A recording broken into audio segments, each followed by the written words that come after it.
Assalamualaikum warahmatullahi wabarakatuh. Selamat pagi teman-teman. Kami dari kelompok 4 akan mempresentasikan hasil diskusi kami pada mata kuliah biologi molekuler dengan materi kontrol genetik pembelahan sel, dosen pengampu Ibu Ika Sukmawati. Dari kelompok 4 ini terdiri dari Tegar Satya Prahara dengan NPM 19103050003. Kemudian Bernita Adelia Damayanti dengan NPM 19103050049. Dan yang terakhir Raisa Zumala Zain NPM 19103050080. Pada pertemuan kali ini kita akan membahas 4 bab. Yang pertama ada kanker sebagai penyakit genetik, yang kedua onkogen, yang ketiga gen supresor tumor, dan yang terakhir jalur genetik perkembangan kanker. Yang pertama, kanker sebagai penyakit genetik. Kanker merupakan kelainan genetik yang disebabkan oleh mutasi DNA atau sebagian besar diinduksi oleh pengaruh lingkungan atau terjadi spontan. Kanker ini sering menunjukkan perubahan yang membuat modifikasi kimia DNA yang tidak mengubah urutan gen, seperti peningkatan metilasi DNA vokal dan perubahan modifikasi histon yang mungkin berasal dari mutasi yang didapat pada gen yang mengatur modifikasi tersebut. Perubahan genetik atau perubahan urutan gen dan epigenetik atau perubahan modifikasi kimia DNA ini akan mengubah ekspresi atau fungsi gen kunci yang mengatur proses mendasar pada sel, misalnya pertumbuhan, pertahanan, dan penuaan. Timbulnya kanker pertama kali diawali dengan kerusakan DNA. Kerusakan DNA ini bila tidak dikendalikan akan berlangsung terus-menerus melalui metastase sel DNA atau mengganas. Kanker dianggap sebagai kelompok penyakit seluler dan genetik karena dimulai dari satu sel yang telah mengalami mutasi DNA sebagai komponen dasar gen. Sel-sel yang mengalami kerusakan genetik tidak peka lagi terhadap mekanisme regulasi siklus sel normal, sehingga akan terjadi proliferasi tanpa kontrol. Mutasi yang terjadi pada DNA di dalam gen yang meregulasi siklus sel pertumbuhan, kematian, dan pemeliharaan sel akan mengakibatkan penyimpangan siklus sel, dan salah satu akibatnya adalah pembentukan kanker atau karsinogenesis. Dalam hal ini, perbanyakan sel dapat diatur baik secara langsung maupun secara tidak langsung. Regulasi proliferasi sel secara langsung yaitu melalui stimulasi siklus pembelahan sel atau cell division cycle. Sedangkan secara tidak langsung yaitu dengan regulasi proses apoptosis.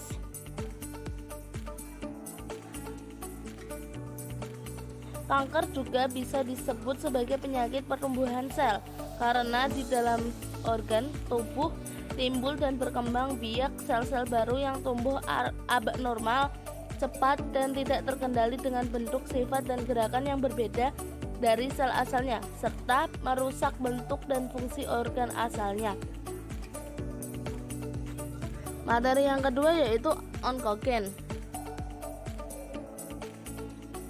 Karsiogenesis merupakan proses pembentukan neoplasma atau kanker. Proses karsiogenesis terjadi melalui tahap inisiasi, promosi, dan progresi.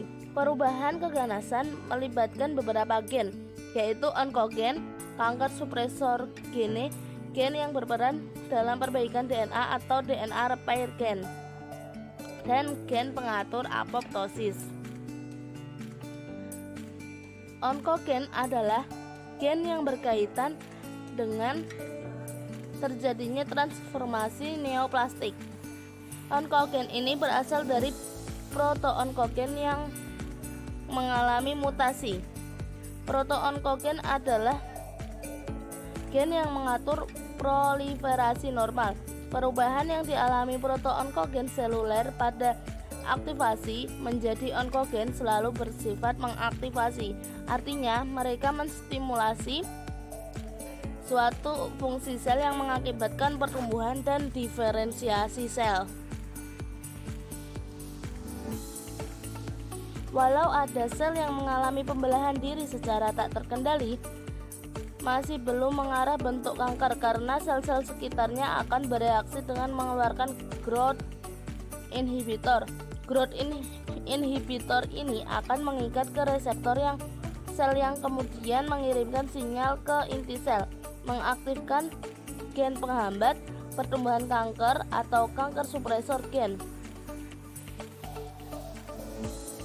Kanker supresor gen berfungsi sebagai menghambat pertumbuhan sel. Apabila diaktifkan, maka akan menghentikan siklus pembelahan sel, sehingga akan dapat mencegah pembelahan sel selanjutnya. Namun, apabila kanker supresor gen malfungsi disebabkan mutasi, maka sel abnormal yang terus membelah diri tidak menanggapi pesan growth inhibitor yang dikeluarkan oleh sel sekitarnya untuk menghentikan pembelahan, sehingga terjadi proses malignansi.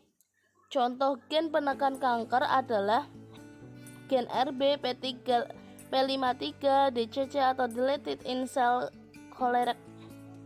colorectal carcinoma, APC adenomatous polyposis coli, kemudian WT1 Wilm kanker 1, kemudian NF1 atau neurofibromatosis tipe 1 dan NV2 neurofibromatosis tipe 2. Kelainan pada gen penekan kanker bersifat resesif, artinya baru akan menimbulkan kanker apabila kedua alela menunjukkan kelainan.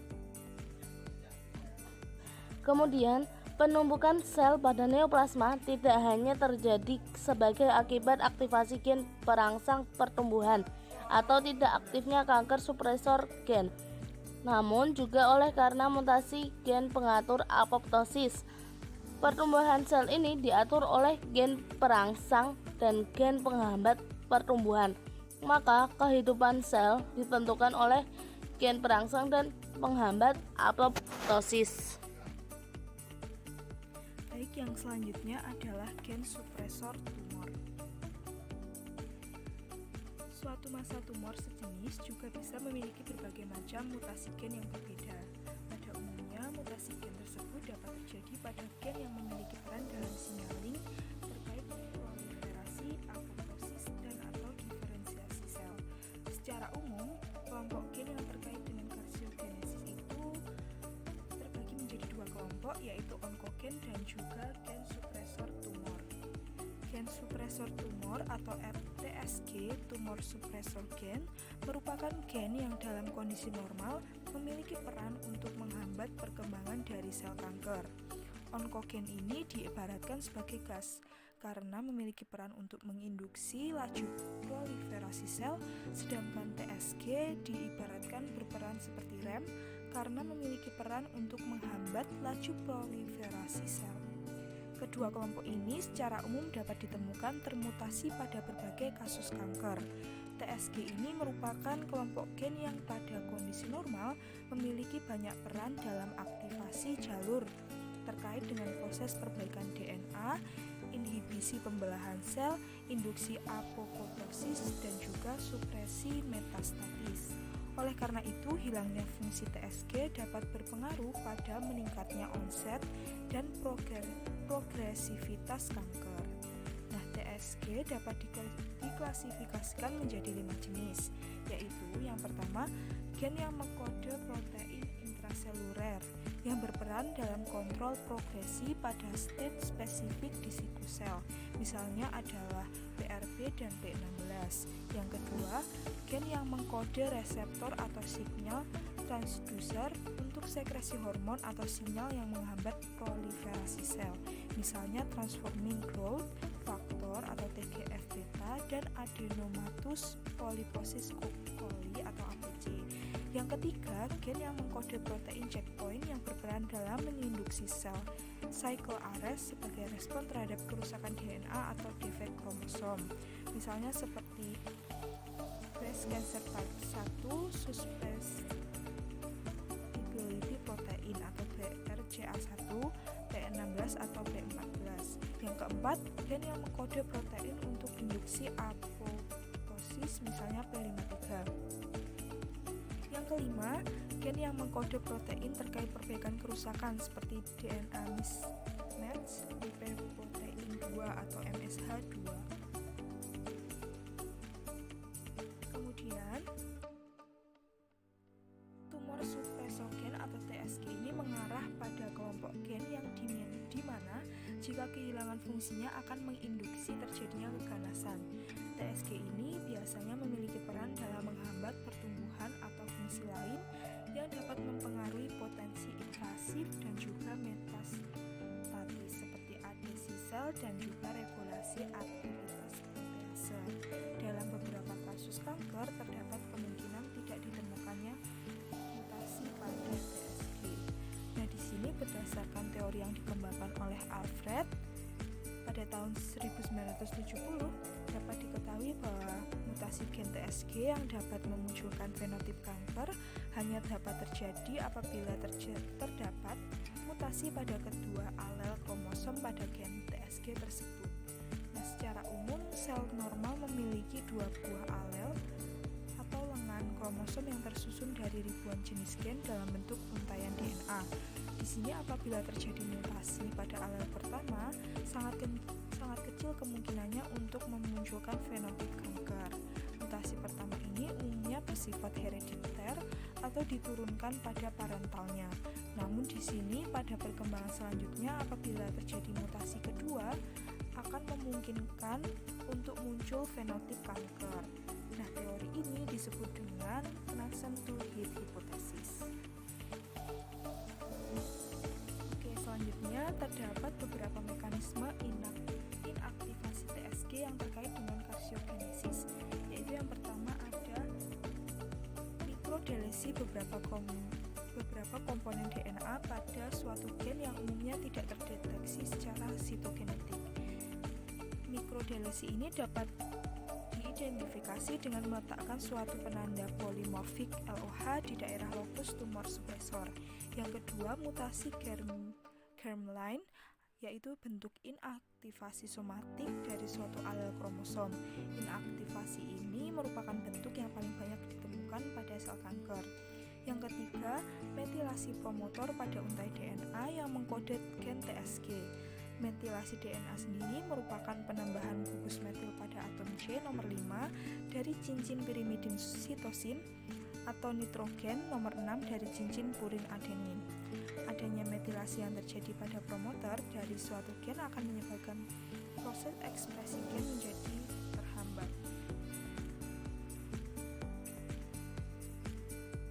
Nah, di sini salah satu TSG yang paling populer dan banyak ditemukan pada berbagai jenis kanker adalah P53. P53 sendiri dapat ditemukan termutasi di hampir setengah dari total kasus kanker. P53 banyak berperan pada fungsi seluler terkait kontrol siklus sel, perbaikan DNA, diferensiasi sel, kestabilan genomik, dan apoptosis. Pada kasus kanker, apabila gen P53 mengalami mutasi sehingga tidak bisa menjalankan fungsinya dalam proses perbaikan DNA, maka hal tersebut akan menyebabkan terjadinya berbagai mutasi pada gen lainnya.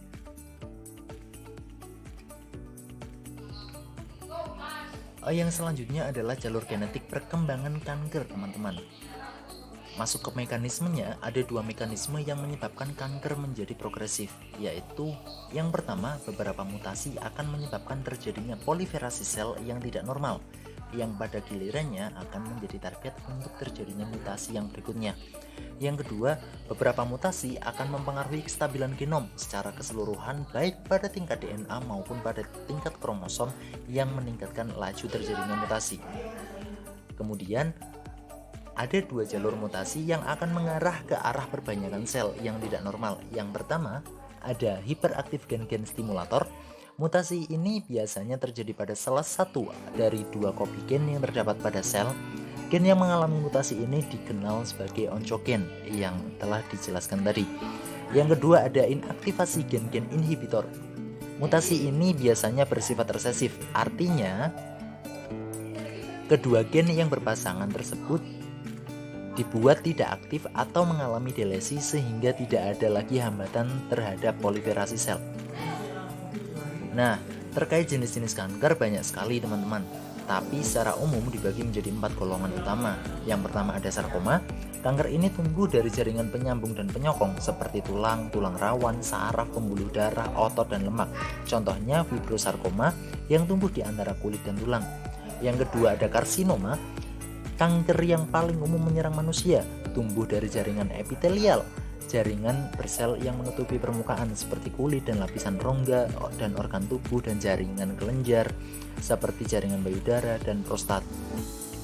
Yang ketiga ada adenokarsinoma.